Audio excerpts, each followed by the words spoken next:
اچھے دنوں میں والد صاحب نے 2 منزلہ مکان بنوا لیا تھا۔ جب وہ اس دنیا میں نہ رہے تو یہ 2 منزلہ مکان ہی کام آیا۔ ہم نے اوپر کی منزل کرائے پر دینے کی ٹھانی۔ بھائی نصرت ایک میڈیکل سٹور پر ملازم تھے اور ان کی تنخواہ گزر بسر کو ناکافی تھی۔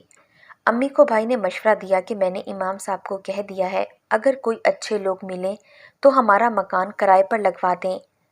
تم نے ٹھیک کیا ہے بیٹے، سارا دن تم سٹور پر ہوتے ہو، کسی صورت معاش کا مسئلہ حل کرنا ہی ہے۔ 2 ہفتے گزرے تھے کہ ایک شام جب نصرت بھائی گھر میں داخل ہوئے، والدہ نے ان کو آواز دی، بیٹا تھوڑی دیر کے لیے ادھر آنا۔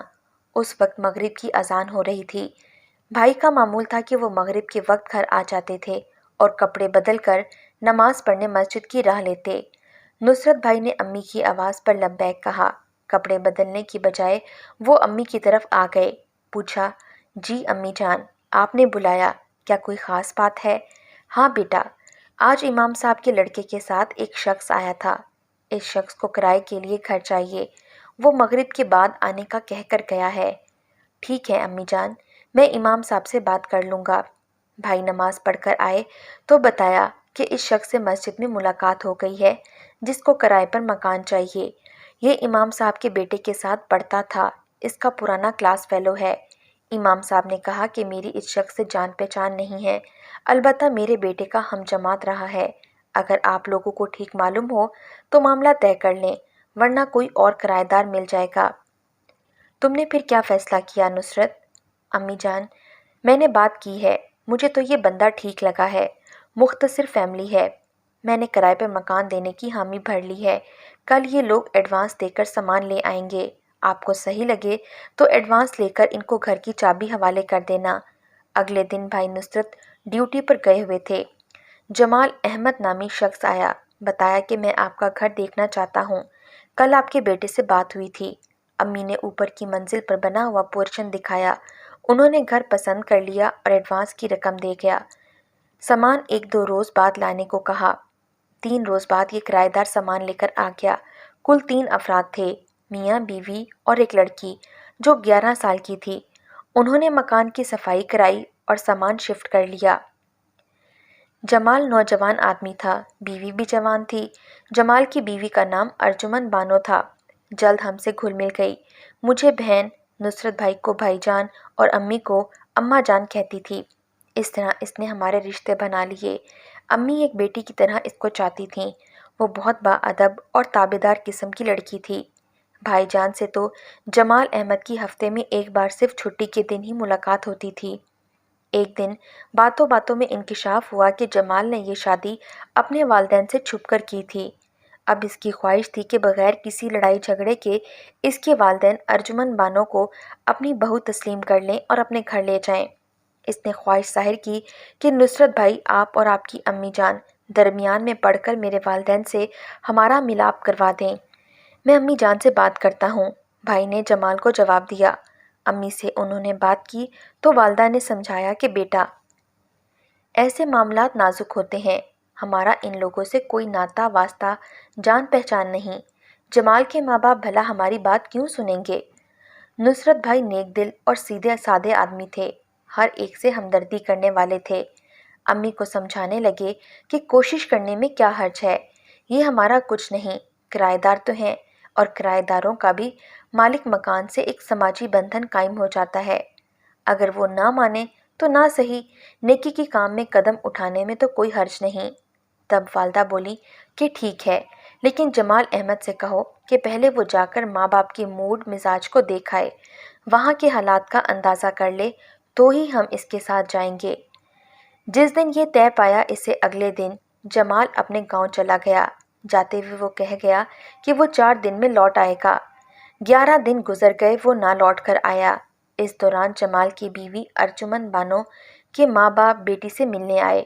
وہ لوگ 3 روز رہ کر چلے گئے۔ اپنی چھوٹی لڑکی جو بہن کے ساتھ رہ رہی تھی اس کو بھی لے گئے۔ اب ارجمن بانو بالکل اکیلی رہ گئی تھیں، خرچہ بھی اس کے پاس ختم ہو گیا تھا۔